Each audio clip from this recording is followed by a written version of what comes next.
What do you hear? I hear the grasshopper.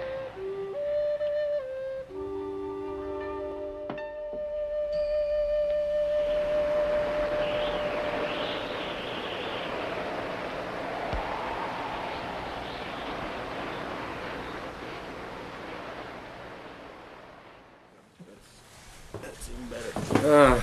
Yeah. But the whole thought behind this effort is to showcase actors in natural I think form. I qualify. Yeah, you qualify. And this is natural enough, I guess. Maybe I should button my shirt a little bit. But aside from that. Because what I found about myself is that You know that's going to get you stoned, don't you? no, is that one of the things that I have a strong ability for Yeah. is this. This. Chilling, relaxing, Relaxing. finding other actors. You have a great, what did you call it? Ability. Ability to relax. Yeah, that's cool. Right? That's kind of zen, actually. Come here.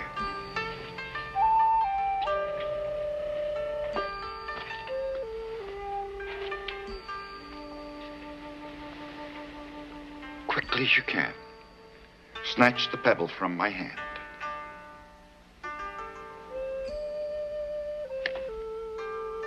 When you can take the pebble from my hand, it will be time for you to leave.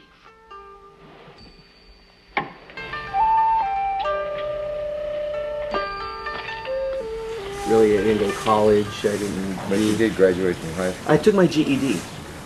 I was a tough guy, so they kicked me out. Oh, what grade? Ninth. Oh, shit. Yeah. I tell you,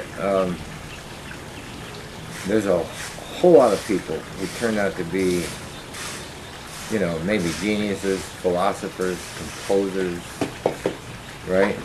Great artists that we absolutely idolize, everything else, who didn't go past the ninth grade. The ninth grade is, well, you know, that's the beginning of high school here, right? And that's like, it's a hump, right? If you don't get past that, it may mean you're an idiot, or a dummy, or it may mean that you're one of those very, very special people. My father dropped out of school at 11, in the 11th grade, right? And he told me that the principal of the school told him, we don't have anything more to teach you. Now, maybe they were just trying to get rid of him. But he went and he read everything. I mean, like really everything. I used to, when he was working on Broadway,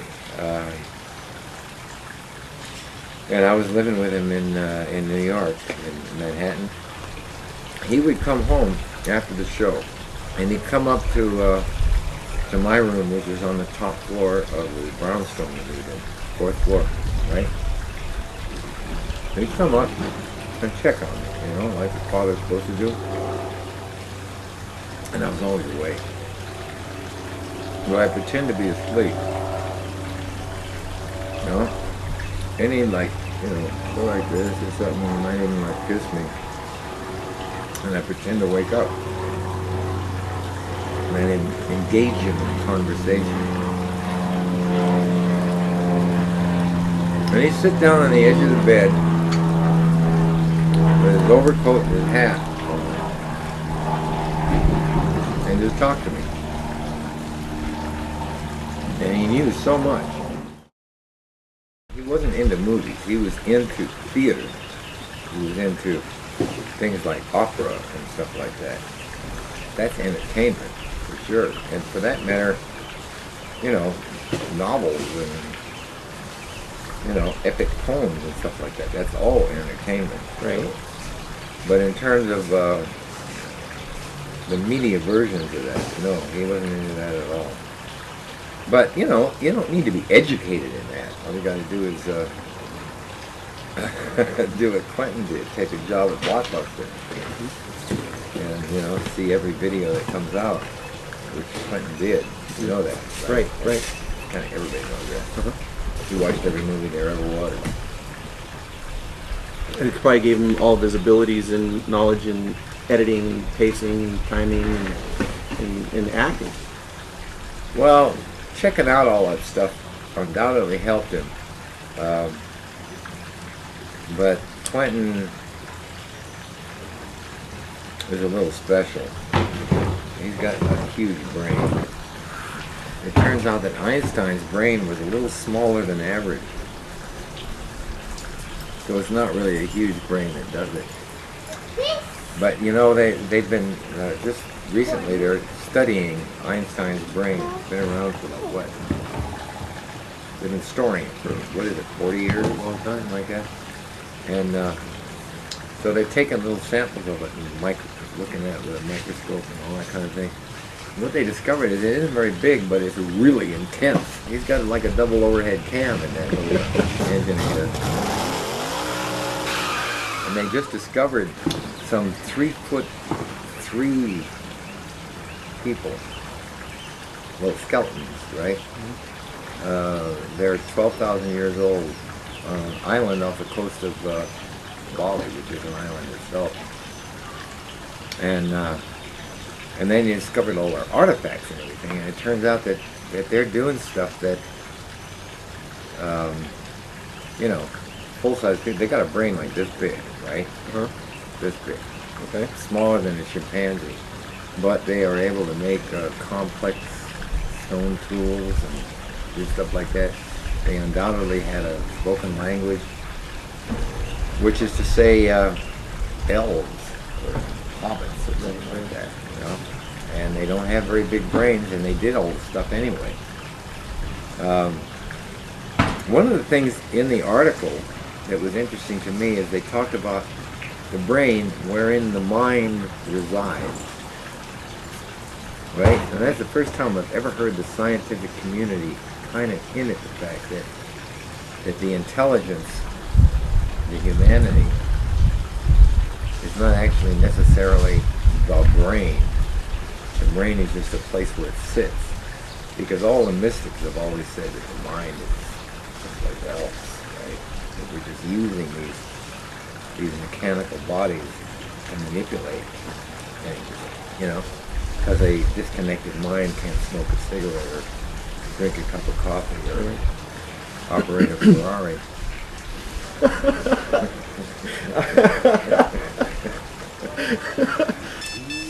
It's pretty interesting. X. Yeah.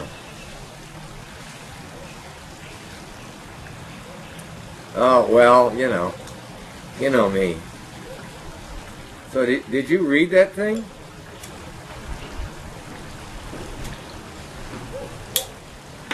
No, I know that. Yeah. I hope you got a lot of tape. Yeah.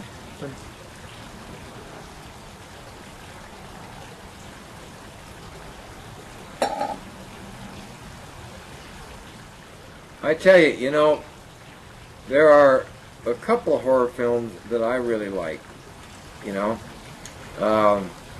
But I don't know about, if you call it horror, you know, vampire films are a little special because they're very sexy somehow.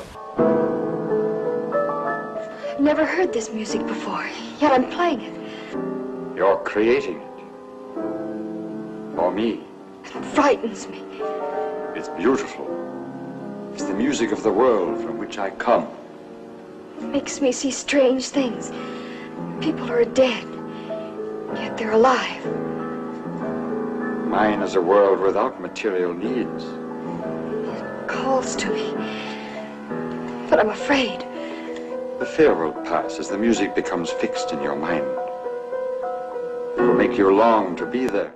And you know, the original Dracula with Bela Lugosi, I mean, I remember really digging it.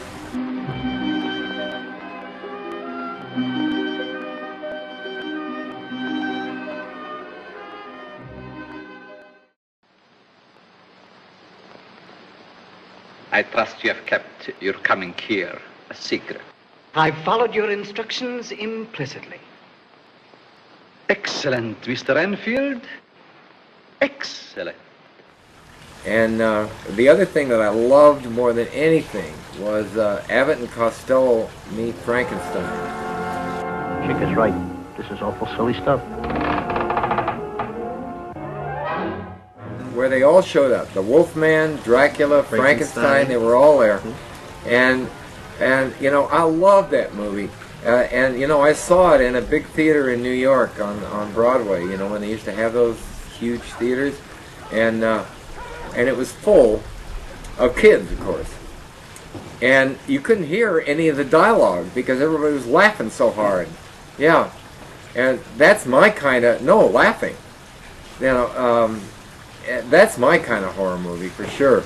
Except when you got a vampire movie that has Kate Beckinsale in it. You know? Well, there was another one too, Van Helsing.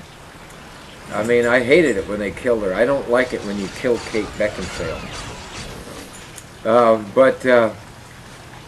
Anyway, you know, look, the horror movie of our career, right, will show up. You know, we passed on that Island of the Dead thing, and that had like a great horror director connected to it. I don't think we should do one of these things unless it's one of the greats. And with my connections with you know, Quentin and Robert Rodriguez and stuff, I'm sure that will come around. So I'll try to, you know, read it as quick as I can. All right. New voice message. Did you ever see this one? I can't remember the name of it. It was a bunch of kids, and all of the monsters from movies appear, right? And because of this book, I think, or something. And then they've got this thing where if you do this incantation, they'll all go away. And they get this girl. One of the problems is you have to have a virgin. And they get this girl, and she reads it, and it doesn't work. You're not a virgin. And they say, is there something you're not telling us? No, what do you mean, no? Well, Steve, but he doesn't count. Doesn't count! So they finally find like a 6-year-old girl. It's the only virgin they can find in town, right? Yeah. And she manages to do it. And the thing is everybody has to leave. And Frankenstein is a sweetheart, which in truth he always was, right? He never wanted to do any harm. Right. And he's the one that they're really sad to see go, but he has to go because they have to all go. And there's this heartbreaking moment. I mean, this is a comedy. I mean, it's a kid's show with everything else. It was the most beautiful horror movie I have ever seen. When did you decide that you wanted to become an actor? Hard to say. You know, it nibbled at the edges of my consciousness from the time I was about 6 years old,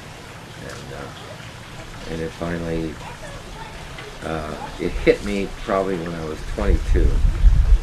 I think that's how old I was when I was in college studying music, and a friend of mine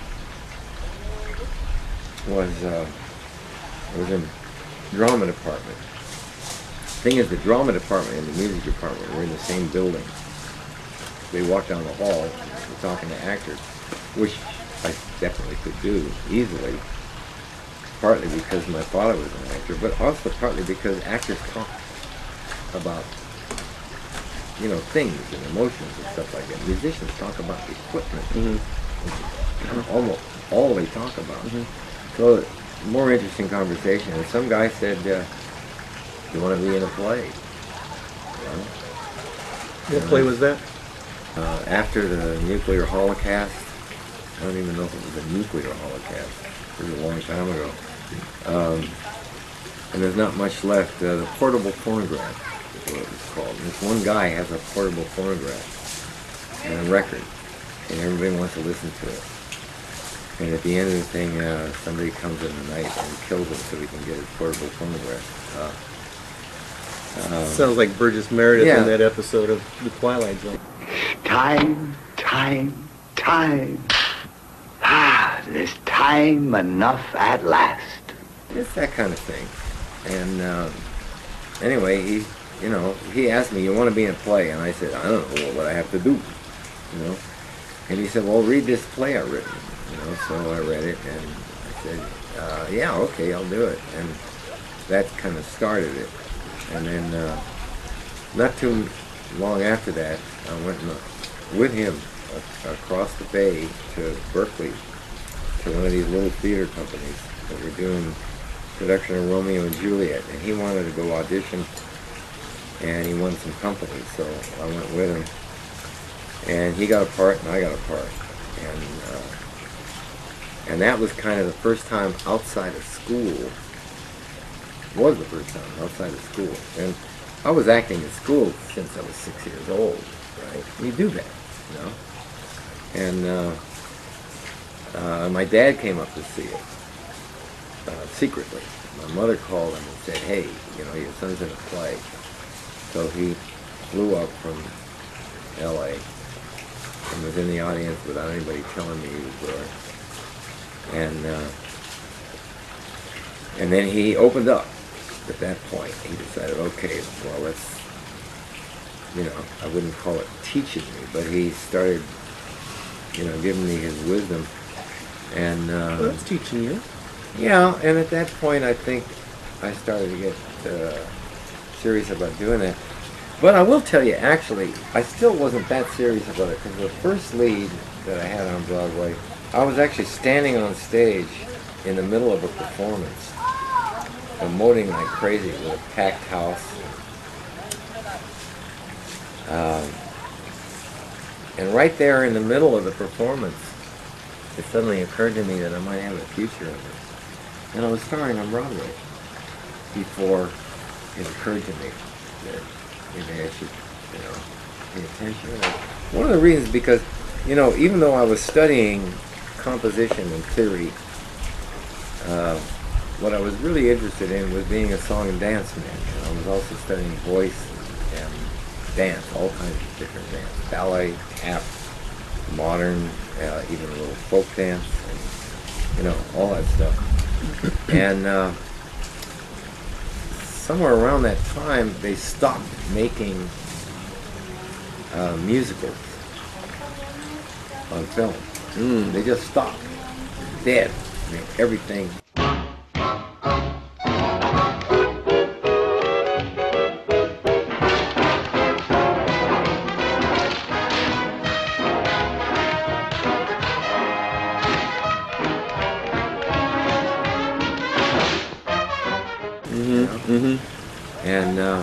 And my voice coach said, "Well, why don't you try acting? This is all about the same time." And I said, "Well, they don't do anything. Actors, right?" And but that's what happened. You know, I transferred because it was clear that there was no opportunity for me to be Fred Astaire or Gene Kelly.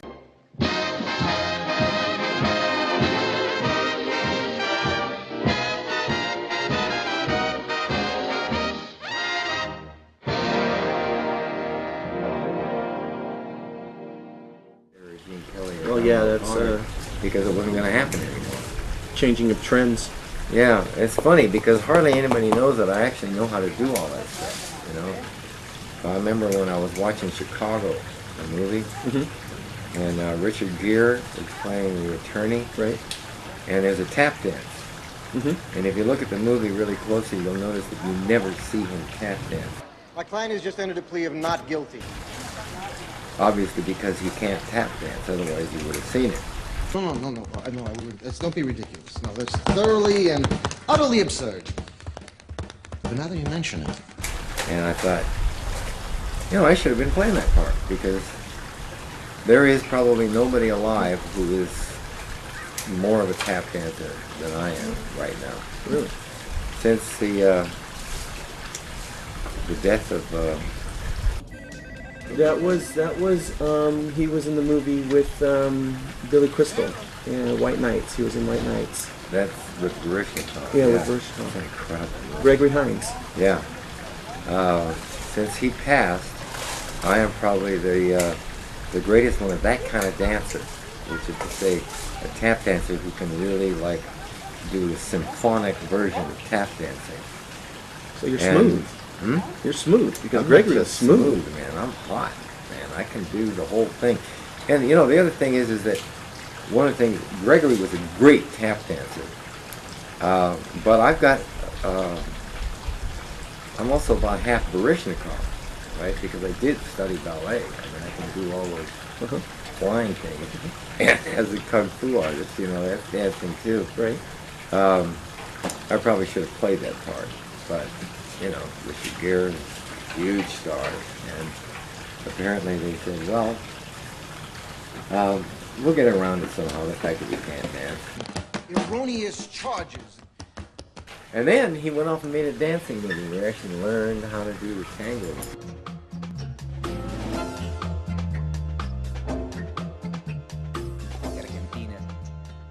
I've always wanted to have a bullwhip, so I ordered one up.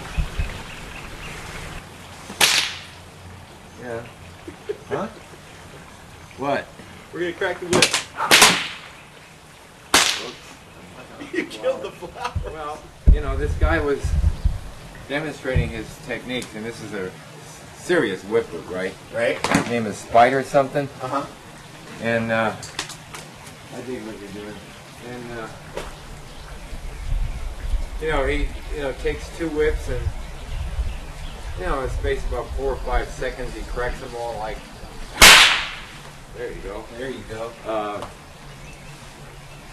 You know, all over the place. I used to have one when I was little.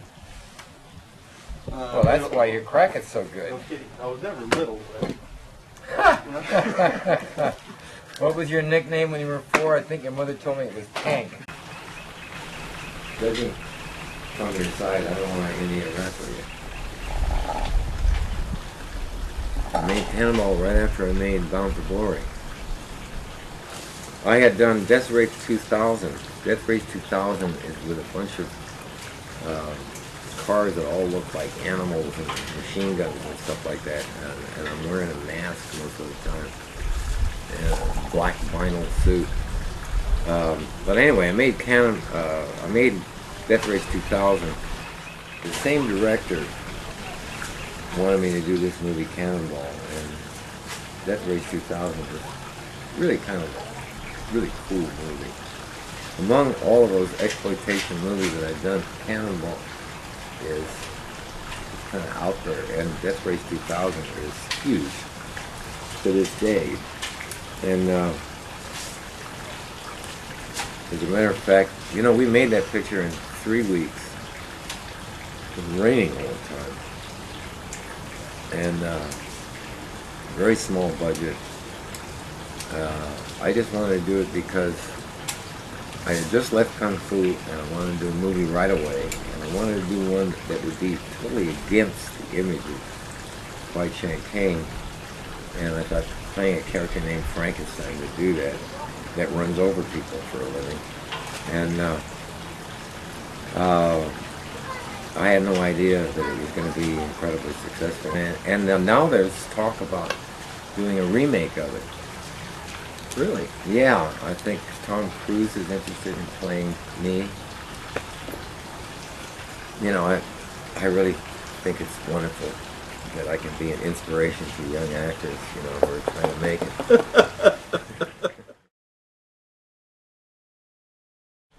How did the role of Bill come to you? Well, I met Quentin at the Toronto Film Festival in 1996. I used to go to that every year. Actually, I stalked him. I found out what hotel he was staying at, called him up, said we should meet, and he said okay, and he came over. I played him some stuff I'd written on the piano, and we talked about a lot of stuff, and we decided we were going to definitely work together. That was the bomb. That's a great thing. Bomb was good. That was excellent. That was excellent. Let's do one more. All right. We'll turn around. You just had to find out how to do it. One time I met him at the cast party of Jackie Brown. My little brother Mike Bowen was in Jackie Brown, and he said, you know, Quentin really digs you. You should come to the screening, cast and crew screening. So I said, okay, and I went to it, and then I went to the party, and Quentin said, you know, we got to do a movie together. And I said, yeah. And he said, but it's got to be the right thing. I said, what could be the wrong thing? And he said, no, it has to be a home run. And I didn't even know what he was talking about then. But Kill Bill was definitely a home run.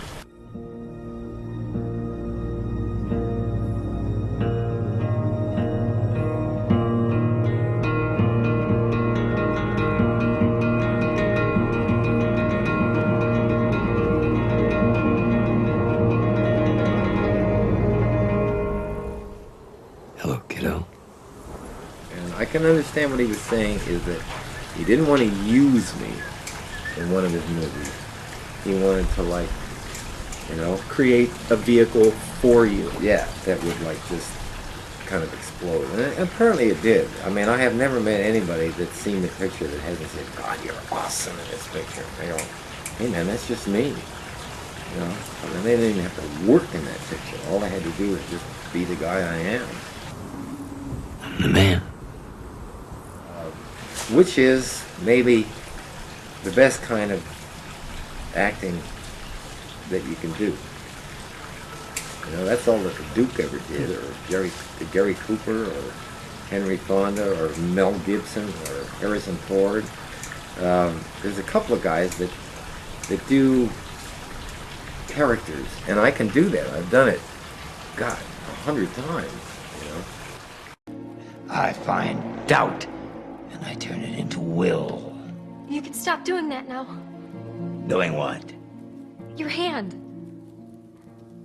Huh. I forgot it was there. Carradine Stanton told me the same thing. Yeah, well, but that you know, Dustin Hoffman doesn't do that. He did okay, right? Every picture that Dustin Hoffman's ever made, he's pretty much been a different guy. Man, I bust my ass to get a part right, and you know I do. What do I have left?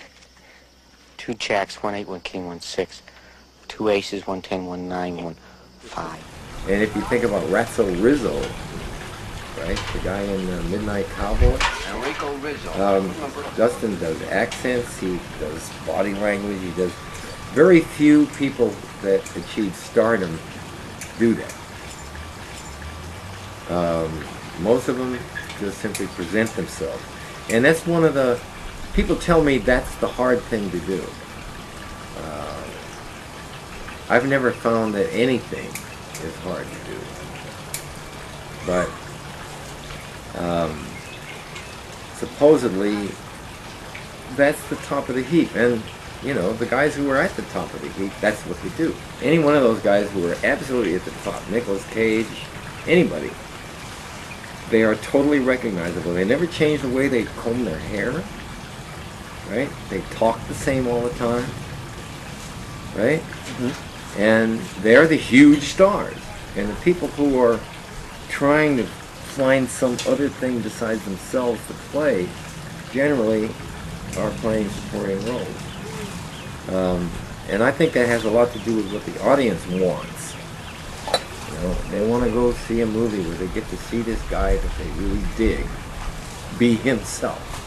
And I think there's something else about the fact that if you can reveal yourself, you know, that there's a not a mystique, but a gestalt that you present that people relate to. You know, James Dean, Marlon Brando, those guys, right? You know, these are huge icons, right? One of my problems is probably the fact that since I can do everything, right? You know, fight with a samurai sword, crack a bullwhip, play the piano, anything you want to name, it's a little difficult for an audience to relate to me in that way that they relate to those guys that I was mentioning. Dustin has the same problem, but he has overcome it, and I'm pretty much, I'm doing okay. Right. No, you're fine. You've succeeded in your efforts. You've definitely made a job and a career, and are getting paid to do. I got a Ferrari in the garage. Yeah, Joe, we're gonna go for riding that in a little while, or maybe not, depending on time. I don't know. Yeah, we'd have to move. Okay, well let's go check out the car real quick. We'll be right back in the Ferrari with David Carradine.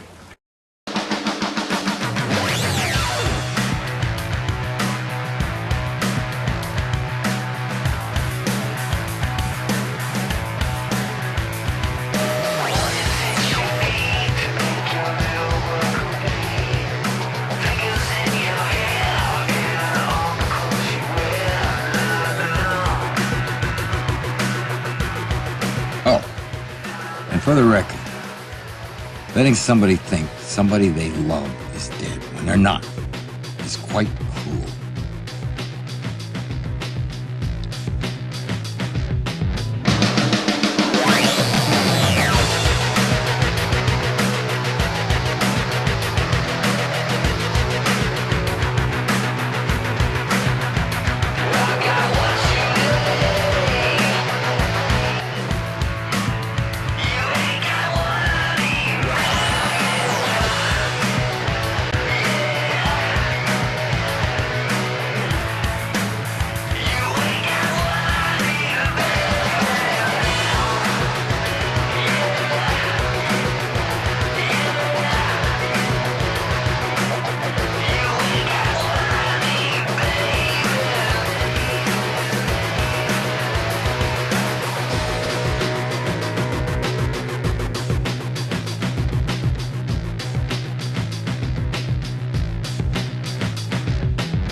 Come to celebrate your life ambition.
What he looks like under that mask, but he is back.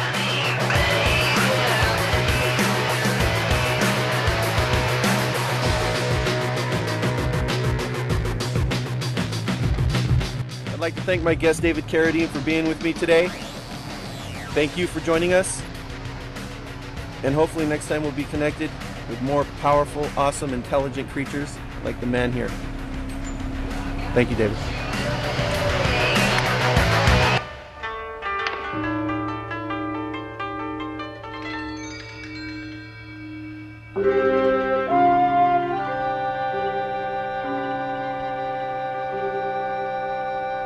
Time for you to leave.